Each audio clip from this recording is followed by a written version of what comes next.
मसला हो, है ना, लेकिन 1000, 2000, 10,000 लोगों का हित उस मसले के साथ में पॉजिटिवली जुड़ा हुआ हो, ऐसी सिचुएशन में किसको महत्व देना चाहिए? नॉट अ फंडामेंटल राइट, इसको कहते हैं directive principles of state policy, अर्थात भाग 4 में जो संविधान के लिखा गया है, तो नीति निर्देशक तत्व जिसको कहते हैं, यही मिनर्वा मिल केस में, केशवानंद भारती केस में हुआ था। ये माइलस्टोन डिसीजन है उस वक्त के। कहने का मतलब यह है कि मूल्यों की प्राथमिकता व्यक्तिगत हितों पर निर्भर नहीं करती। सबसे पहले सामाजिक हितों का संरक्षण जहां होगा वहां पर मूल्यों की प्राथमिकता प्रभावित होती है ना। तो प्राथमिकता कौन से मूल्य को दी जाए? ईमानदारी के मूल्य को दी जाए, सत्यनिष्ठा के मूल्य को दी जाए, है ना, कि अकाउंटेबिलिटी को दी जाए, रिस्पॉन्सिबिलिटी को दी जाए, कि और किस मूल्य को दी जाए? क्योंकि हमने बताया था इस पेपर में तुमको सिचुएशन हैंडलिंग अप्रोच रखना चाहिए, और यहाँ पर हर सिचुएशन या हर केस स्टडी तुमको डिलेमा में डालने वाला होगा कि आप किस तरीके से मूल्यों को प्रायोरिटी बेस पर क्या करते हो। तो उस दिन हमने केस स्टडी समझा कर दिया था आपको, है ना, और जो जो तुम ऑप्शन देते जा रहे थे वो प्रायोरिटी के ऊपर ही हमने डिफाइन किए थे कि किसी फंडामेंटल राइट्स वाले मूल्य को अगर हम प्रायोरिटी देकर माने तो यहाँ पर दुनिया में, पूरे भारत में कई मसले पैदा हो सकते हैं। ये मसला सुलझेगा नहीं, सुलझने की बजाय और उलझता जाएगा। समझ में आ रहा ना? तो यहाँ पर सीधी सी बात है कि इन सबको हटा कर क्या करें, सीधा रास्ता बना दे, ये एक डिसीजन हो जाएगा पूरे हिंदुस्तान में। समझ में आ रहा है? तो प्रायोरिटी बेस जो है, कोई भी प्रिंसिपल्स ऑफ लाइफ होगा उसी को कहते हैं मूल्य। तो मूल्यों में प्राथमिकता होती है, विश्वास में कोई प्राथमिकता नहीं होती, है ना। जो प्राथमिकता थी विश्वास में वो भी अस्थायी तौर पर समाप्त हो गई, क्योंकि सन्यासी डाकू निकला, डाकू सन्यासी। तो आश्रम 3 आ रहा है अभी, नहीं पता आश्रम? हाँ, तो 3 अभी लॉन्च होगा, देख लीजिएगा। तो इस तरीके से जो है चल रहा है, समझ में आ रहा है? तो ये है वैल्यूज़। तो वैल्यूज़ की अपनी एक आइडेंटिटी होती है, और इस पर केस स्टडी बहुत बार पूछता है, और प्रायोरिटी आपको डिफाइन करनी है, इसलिए कंसेप्ट को समझना मूलतः बहुत आवश्यक है। चला जा, अब लिख लो, मूल्य अच्छे या बुरे के लिए। तो मूल्यों का रुख होता है कि तुम्हारे द्वारा की जाने वाली एक्शन अच्छे कैटेगरी में आती है कि बुरे कैटेगरी में आती है। तो मूल्य अपने आप में बुरे नहीं होते, समझ में आ गया ना? यहाँ पर एक बात ध्यान में रख ले, मूल्य अपने आप में कभी भी अच्छा या बुरा नहीं होता। वो ठीक उस बिजली की तार की तरह है कि इसका इस्तेमाल करोगे तो बल्ब जलेगा, है ना, और शरीर में घुसेड़ दोगे तो स्वाक होके मर जाओगे। अब तुम्हारे ऊपर डिपेंड करता है कि उन मूल्यों का इस्तेमाल कैसे करना है। समझ में आ रहा है? अब ये लोग अगर मंदिर का मसला लेकर मूल्यों की लड़ाई लड़ेंगे तो ये मसला खड़ा हो जाएगा विवाद के रूप में, तो ये अच्छी बात नहीं है, नहीं क्या? तो हमारे देश में फिलहाल यही तो न चल रहा है। तो कहने का मतलब ये, मूल्य अपने आप में कभी भी बुरे या अच्छे नहीं होते। ऐसी सिचुएशन को हम कहते हैं निरपेक्ष या एब्सोल्यूट होते हैं। ये निर्भर करता है कि जिन मूल्यों को प्राथमिकता दी जा रही है उन मूल्यों ने कितने लोगों का अच्छा किया।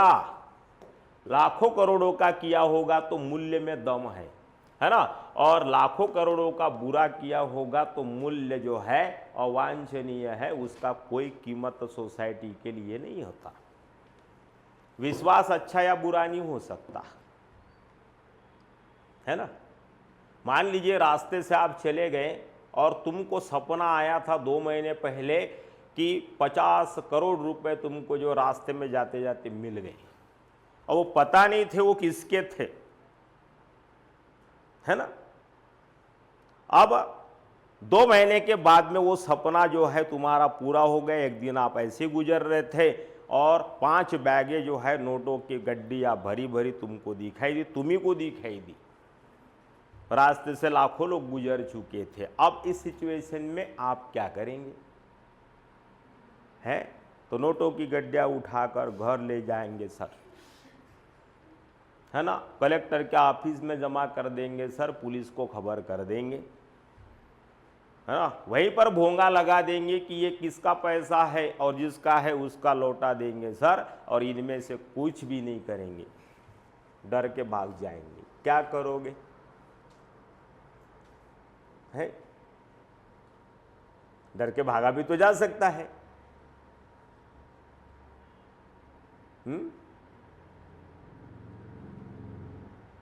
बहुत दिक्कत है।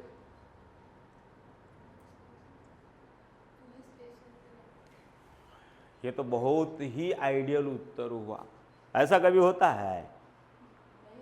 नहीं होता है ना। तो फिर जो नहीं होता वो क्यों बताते? जो होता है वो बताइए ना हमको। वो तो हमको भी मालूम है नहीं होता। सबसे पहले तो आपको यकीन नहीं होगा। पहला रिएक्शन क्या होगा कि साला 2 महीने से ये सपना आ रहा था, और 2 महीने के बाद आधा घंटा तो तुम, 2 घंटा तो तुम सोचोगे, है ना, ये मेरे लिए आ रहा था। फिर अपने बाप को, भाई को फोन लगाओगे कि ऐसा ऐसा है। अब वो किस नीयत से आ रहा है कि नहीं, तो वो भी डिपेंड करता है। तो बहुत सारी सिचुएशन इस तरीके से सिंपल सिचुएशन को हम अपने जो आकलन होता है उनके साथ क्या, अब ये विश्वास नहीं था हमको कभी कि ये घटना हो सकती है, होगा सपना, लेकिन वो सपना हकीकत बन के सामने आ गया मान लीजिए, तो ये जो अस्थाई स्तर पर था, ऐसा कभी कभी हो जाता है, लेकिन एक आध बार होता है पूरे जीवन में, हर बार नहीं होता, है ना। और अगर ऐसा हर बार हुए तो फिर इसी को तो चमत्कार कहते हैं, और क्या कहते हैं। तो आप फिर इस धरती के इंसान नहीं रहेंगे। तो अब इस प्रायोरिटी को कैसे डिफाइन करना है आपने, है ना। तो आप इस सिचुएशन में किस मूल्य को लेकर चल रहे थे? ईमानदारी के मूल्य को लेकर चल रहे। आप ईमानदार होंगे तो आप देखेंगे भी नहीं, निकल जाएंगे, है ना। और पता चला बाद में कि तुम्हारे घर के बगल वाले नहीं उठा के लेके आ गया, तो तुम फिर बाद में जो है माथा पटक रहे हो कि यार हद हो गई साला ये तो, है ना। सत्य निष्ठावान होंगे तो पुलिस को बुलाओगे, है ना। और पैदाइशी भ्रष्टाचारी होंगे तो छोड़ो, किसी को नहीं बताएंगे, घर से चादर लाके ढक देंगे सबसे पहले, तो वहीं पर डब्बा भी मंगाएंगे जब तक माँ बाप बहन भाई नहीं आ जाता ये सब समेट कर लेके जाने के लिए, है ना। नहीं तो खुद ही ऑटो करेंगे, ऑटो में भर के लेके जाओगे, ऑटो वाला पूछेगा कि बहन क्या है, तो तुम बोलोगे पत्थर है ना। बताओगे क्या ऑटो वाले को 5 करोड़ रुपया है ना। तो आप किस मूल्य को प्रायोरिटी दे रहे हो वो तो व्यक्तिगत स्तर पर निर्भर करेगा। तुमको पैसा की जरूरत है या भ्रष्टाचारी हो, भरपूर पैसा होने के बाद भी लोग चोरियां कर रहे। सवाल पूछ लिया हमसे, कहते हैं कि निर्धन लोग बहुत ज्यादा भ्रष्टाचारी होते हैं क्योंकि उनके जीवन में अभाव है। लेकिन पाया ये गया है कि भारत में जितना भी भ्रष्टाचार अब तक जिन लोगों ने किया है वो इस देश के सबसे पावरफुल और धनवान लोगों की कैटेगरी में आते हैं। विजय माल्या, अब किस चीज का कमी है ना। और गरीब आदमी, इसलिए अब्राहम लिंकन ने कहा था, आपको मैंने बता दिया क्वेश्चन, कि गरीब आदमी का कैरेक्टर अगर चेक करना हो तो पावर दे के देखो, फिर पता चलेगा कि विजय माल्या जो झोपड़ी से उठकर निकला था, सारे गरीब ही लगभग क्या होते हैं, तो पावर नहीं है ना, पैसा जनरेशन का, करप्टेड होने का कोई बैकअप नहीं है।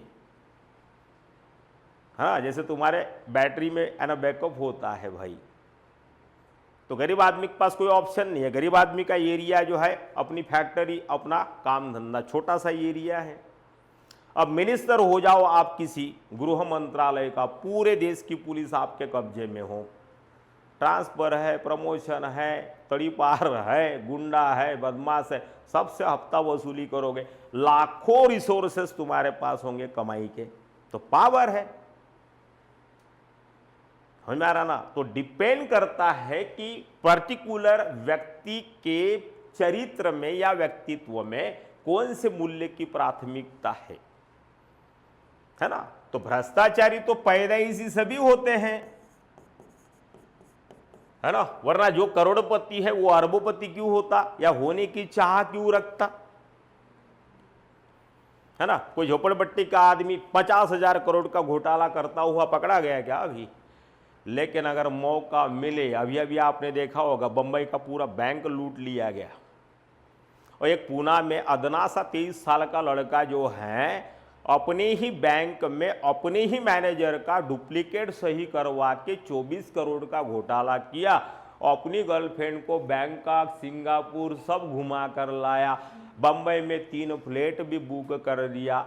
बाद में पता चला 8 महीने के बाद 30 साल का लौंडा, देखिए 7,000 की पगार जिसकी थी है, तो झोपड़पट्टी का आदमी 25 करोड़ का घोटाला कर सकता है। क्यों? क्योंकि मैनेजर की साइन का डुप्लीकेट इसको आता था, पावर आ गई है। 7,000 की नौकरी करने वाले आदमी ने मैनेजर बनकर जो है पूरी बैंक का तिजोरी क्या कर दिया। गजब गजब का खेल होता है दुनिया में। तो क्या हो गया, और तुम बैठो यहीं, है समझे? नहीं सर, हम बड़ा भ्रष्टाचारी बनना चाहते हैं। ये क्या मतलब? सिर्फ मैनेजर का कौन, हम तो पीएम का साइन करेंगे, है तो किसी मिनिस्ट्री में ज्वाइंट सेक्रेटरी बनेंगे, पूरा डिपार्टमेंट ही खा जाएंगे। वो 25 ही करोड़ की, हम 25,000 करोड़ की। इसलिए तो IAS IPS न बन रहे हैं। तो IAS IPS क्यों बना जाता है? मोटा भ्रष्टाचारी, बड़ा भ्रष्टाचारी बनने के लिए। बड़ा चोर बनना है आपको, सातिर चोर जिसको कहते हैं। भ्रष्टाचार तो करे लेकिन पकड़ा ना जाए। तो IAS IPS कभी नहीं पकड़ा जाता, इनका लॉबिंग होता है। सारे भ्रष्टाचार कौन करते हैं दुनिया के? मिनिस्टर थोड़ी नहीं करता है। हट, बेवकूफ़ आदमी हो तुम, सारा IAS IPS ही करता है।